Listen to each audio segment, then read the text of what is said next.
নমস্কার, কেমন আছেন সবাই? আশা করি ভালো আছেন। তো চলে এসেছি নতুন একটা ভিডিও নিয়ে। দেখতেই পাচ্ছেন কিচেনে আছি। তো চলুন আজকে একটা নতুন ভিডিও বানাবো। সরি, আগে বলে দিই, আমি শেফ মনোজ, আর আপনারা দেখছেন মনোজের রান্নাঘর।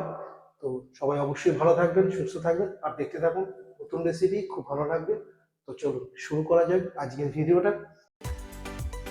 তো হ্যালো গাইস, যেমনটা তোমরা দেখতে পাচ্ছ, আজকে আমি বানাতে চলেছি একদম ধাবা স্টাইলে আলু দিয়ে চিকেন। তো তার জন্য আমি চিকেনটা কেটে এখানে ধুয়ে রেখেছি, আলু এরকম কেটে নিয়েছি, পেঁয়াজ কাটা হয়ে গেছে, টমেটো রেডি কাটা, আর এখানে আদা রসুন কাঁচা লঙ্কা রেখে দিয়েছি, তোমরা দেখতেই পাচ্ছ। তো এটাকে আমি পেস্ট করব।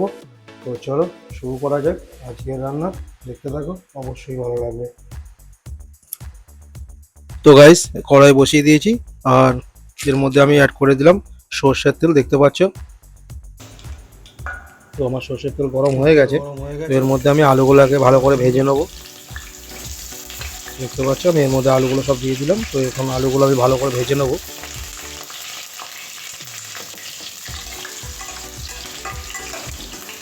ভালো করে নেড়ে ছেড়ে আলুগুলোকে পুরো ভালো করে ভেজে নেবো। তো এটা আমি ঢাকা দিয়ে দিলাম, এই কারণেই আলুটা সেদ্ধ হবে, প্লাস ভালো ভাজাটাও ভালো হবে। তো দেখতে পাচ্ছ কত সুন্দর ভাজা হয়ে গেছে। তো আমি তুলে নিলাম।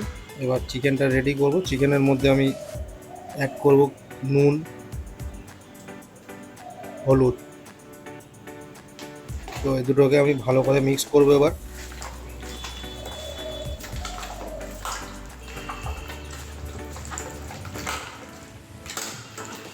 তো চলো, মিক্স করা হয়ে গেছে।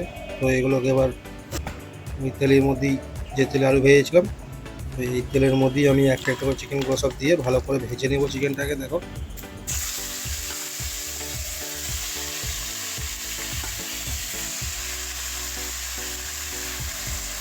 পুরো ধাবা স্টাইল তোমাদের কাছে দেখাচ্ছি কিভাবে ধাবাতে, যে বড় বড় যে ধাবাগুলো হয়, হোটেলগুলো, তো সেই ধাবা হোটেলগুলোতে এইভাবেই চিকেন রান্না হয়। তো সেই প্রসেসটাই আমি তোমাদেরকে দেখাচ্ছি, দেখতে থাকো। এর মধ্যে দুটো টমেটো আমি দিয়ে দিলাম টমেটো সেদ্ধ করার জন্য। তো এটাকে আমি এবার ঢাকা দিয়ে রাখবো 5 মিনিটের জন্য। এই কারণেই চিকেন থেকে জলটাও বেরোবে, চিকেনটা ভালো ফ্রাই হবে, আর টমেটোটাও সেদ্ধ হয়ে যাবে। দেখতে পাচ্ছ আমার চিকেনটা কত সুন্দর ভাজা হয়ে গেছে, আর চিকেন থেকে জলও বেরিয়ে গেছে।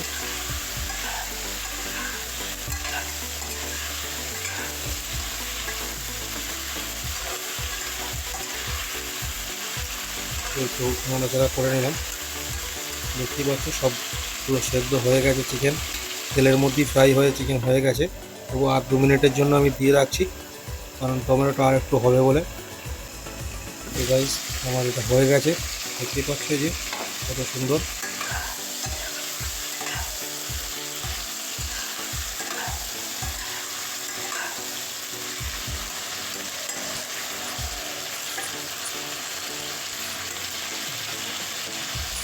তো চলো আমি এবার এগুলোকে তুলে নিই। টমেটোটা পুরো সেদ্ধ হয়ে গেছে, দেখতেই পাচ্ছ।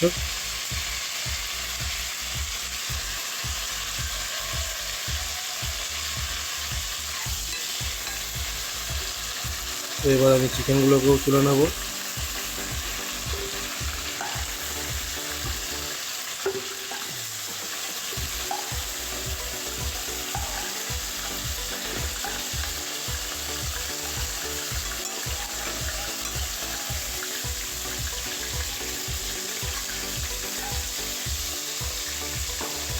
গাইস, তেলের মধ্যে আমি অ্যাড করছি এলাচ, লবঙ্গ, আর দারচিনি, গোটা গরম মশলা যেটাকে বলা হয়। তো এবার এর মধ্যে আমি অ্যাড করবো কেটে রাখা পেঁয়াজটা।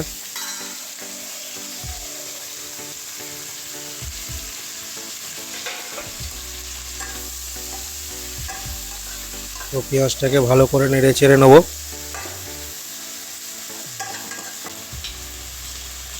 দেখতে পাচ্ছ পেঁয়াজ আমার ভাজা হয়ে গেছে। তো চলো এবার টমেটোটা যেটা সেদ্ধ করেছিলাম ওটাকে পেস্ট করে নিই। দেখতে পাচ্ছ টমেটো পেস্ট হয়ে গেছে একদম সুন্দরভাবে। পুরো ফাইন টমেটো পেস্ট করবে না, অল্প গোটা গোটা পেস্ট হবে। তো এর মধ্যে আমি অ্যাড করছি 2 চামচ মতন আদা রসুন যে কেটে বাটা ছিল সেই আদা রসুনের পেস্টটা। তো ভালো করে ফ্রাই করার পর আমি দিয়ে দিলাম টমেটো পেস্টটা। তো এর মধ্যে আমি মিক্সি বাটিটা ধুয়ে অল্প পরিমাণ জল দিয়ে দিলাম।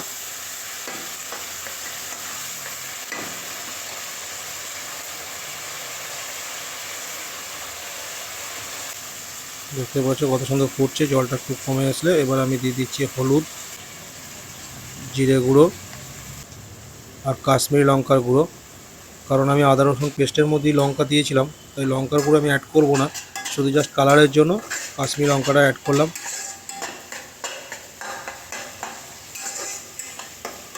তো এটাকে একটু ভালো করে নাড়াচাড়া করে নিতে হবে ভালো করে। দেখতে পাচ্ছ এরকম কষানো হয়ে গেলে তেল ছাড়লে তোমরা এর মধ্যে দিয়ে দেবে চিকেনটা, আর সঙ্গে আলুটাও দিয়ে দেবে। এবার এটাকে ভালো করে কষাতে হবে।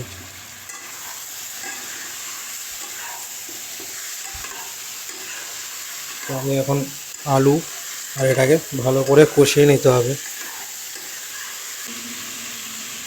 তো যখন একটু কমে আসবে জল, তখন একটু ঢাকা দিয়ে রাখো 2 মিনিটের জন্য। একটু ফলো করবে যাতে ধরে না যায়। তো এর মধ্যে আমি দিয়ে দিয়েছি নুন আর দিয়ে দিলাম জল অল্প পরিমাণ।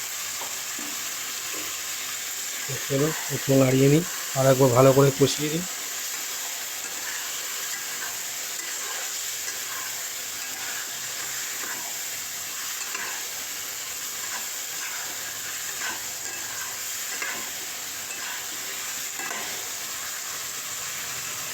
কালারটা কত সুন্দর এসছে দেখেছো? টমেটো পেস্ট করলে এইভাবে সুন্দর কালারটা ভালো হয়। তো আমি ঢাকা দিয়ে 2 মিনিটের জন্য ঢাকা দিয়েছিলাম। তো ঢাকনা আমার ঢাকা হয়ে গেছে, কষানো সুন্দর।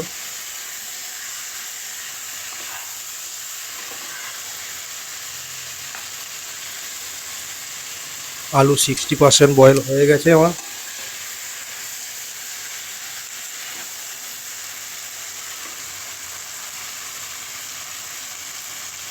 তো আমি এবার এর মধ্যে দিয়ে দিচ্ছি জল,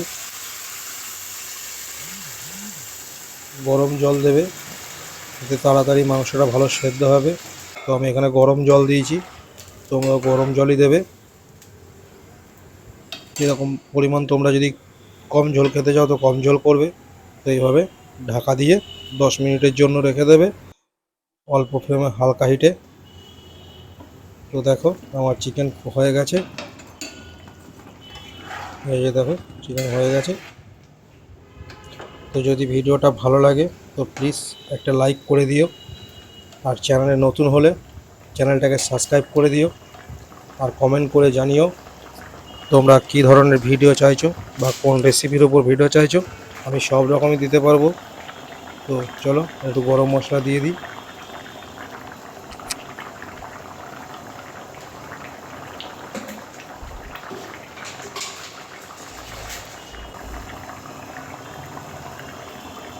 তো গরম মশলা দেওয়ার পর আমি 1 মিনিটের জন্য জাস্ট ঢাকা দিয়ে দিলাম।